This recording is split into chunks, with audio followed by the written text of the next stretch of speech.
அதையெல்லாம் சமாளித்து தமிழ்நாட்டை முன்னேற்றிக்கிட்டு இருக்கிறோம். கொடுத்த வாக்குறுதிகளை நிறைவேற்றிக்கிட்டு இருக்கோம். இன்னொரு பக்கம் தமிழ்நாட்டை எப்படியெல்லாம் பின்னுக்கு தள்ளலாம்னு யோசித்து எல்லா வகையிலும் நெருக்கடி தர பாஜகவை சமாளிக்கிறோம். வெறும் தமிழ்நாட்டோட நம்ம எல்லையை சுருக்குகிற மாநில கட்சி இல்லை திமுக. இந்தியா முழுவதும் ஜனநாயகத்தை காப்பாற்றணும்னு அந்த பொறுப்பையும் ஏற்றுக்கிட்டு அதுக்காக பணியாற்றிக்கிட்டு இருக்கோம். இப்படி கடந்த 3 ஆண்டுகளாக ஓயாமல் உழைக்கிற நமக்கு உற்சாகம் தருவது எது? தொடர் வெற்றிகள் தான்.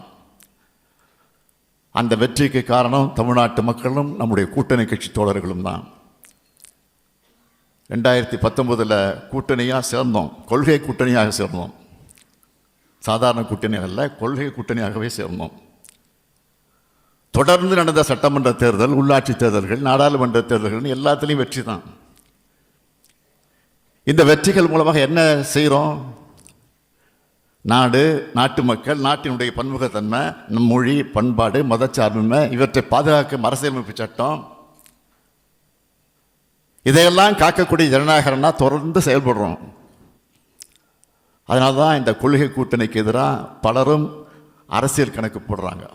நான் உறுதியாக சொல்கிறேன், நம்ம கொள்கை கூட்டணிக்கு எதிராக அவங்க போடுகிற கணக்கெல்லாம் தப்பு கணக்குகளாகத்தான் ஆகும். வெற்றி கணக்கு நம்ம கூட்டணிக்கு தான். நம்ம எதிர்க்கிற எதிர்கட்சிகள்லாம் வாக்குகளை பிரிக்க தனித்தனியாக வந்தாலும் சரி, மொத்தமாக சேர்ந்து வந்தாலும் சரி, 2026 திமுக கூட்டணி தான் வெற்றி பெறும். அதுவும் சாதாரண வெற்றி அல்ல, சரித்திர வெற்றியை பெறுவோம்.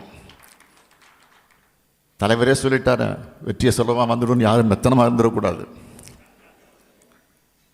200 தொகுதிகளுக்கு மேலே வெற்றி பெறணும்னா அது எளிமையாக வராது.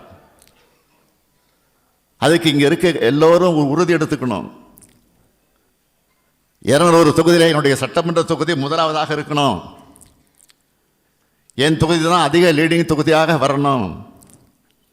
என் மாவட்டத்தில், என் மாநகராட்சியில், என் ஒன்றியத்தில், என் பகுதியில், என் பேரூரில், என்னுடைய ஊராட்சியில், என்னுடைய வார்டில் அதிக லீடிங் வாங்கணும்னு சொல்கிற அளவுக்கு நீங்கள் எல்லோரும் கடுமையாக உழைக்கணும். நான் மேடைக்கு மேடை நம்முடைய திட்டங்களை புள்ளி விவரத்தோடு சொல்லிட்டு இருக்கேன்.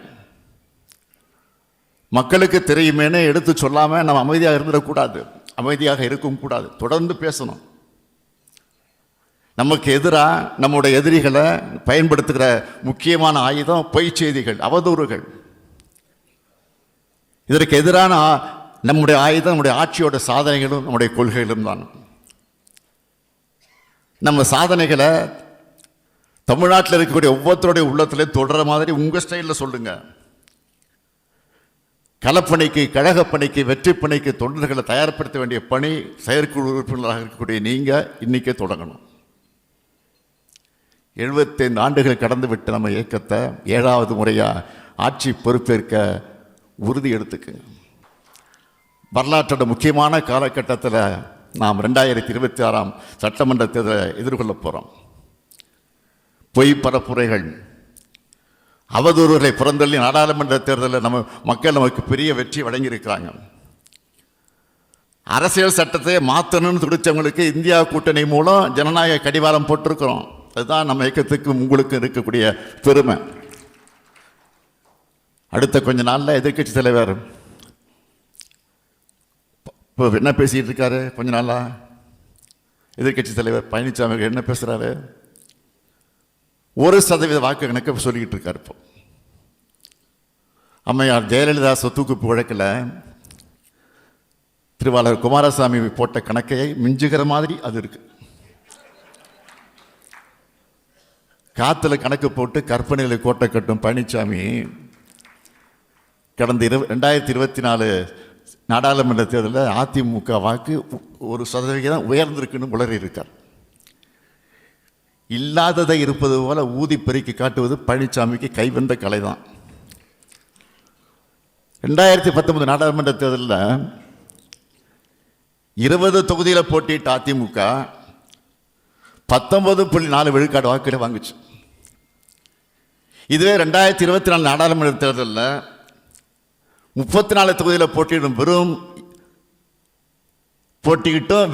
20.4 விழுக்காடு வாக்குகளை தான் வாங்கியிருக்கு.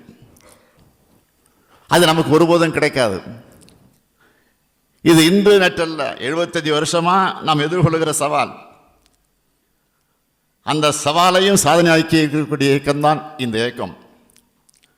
நம்முடைய சொல்லாற்றல், எழுத்தாற்றல், மக்கள் நலன் ஆகியவற்றை நம்பித்தான் நாம் செயல்படணும். நம்மளை எதிர்க்கிறவங்க நமக்கு எதிரியாக இருக்கக்கூடிய தகுதியுடையவங்களாக இல்லை. தங்களுக்கு கவனம் கிடைக்கணும்னு ஆர்வ கோளாறுல நம்ம எதிர்க்கிறவங்களும் இருப்பாங்க. அவங்களோட கவனச்சிதறல்களுக்கு ஆளாகிடாதுங்க. உண்மையான எதிரிகளை வீழ்த்த உங்கள் ஆற்றலை செலவிடுங்க. திராவிட இயக்கத்தால் கடந்த 75 ஆண்டு கால தமிழ்நாடு எப்படி முன்னேறி இருக்கு, ஒவ்வொரு குடும்பத்தில் எப்படிப்பட்ட மாற்றத்தை அது கொண்டு வந்திருக்கு, இளம் தலைமுறையிட்ட அதை கொண்டு போகணும். அதுக்கு நீங்கள் ஒவ்வொருத்தரும் ஒரு ஊடகமாக மாறணும். திமுகவோட அனைத்து நிலை பொறுப்பாளர்கள் மட்டும் அல்ல, திராவிட இயக்கத்தின் தொண்டர்கள் ஒவ்வொருவரும் முன்னிலையிலையும் இருக்கக்கூடிய அடிப்படை கடமை இது.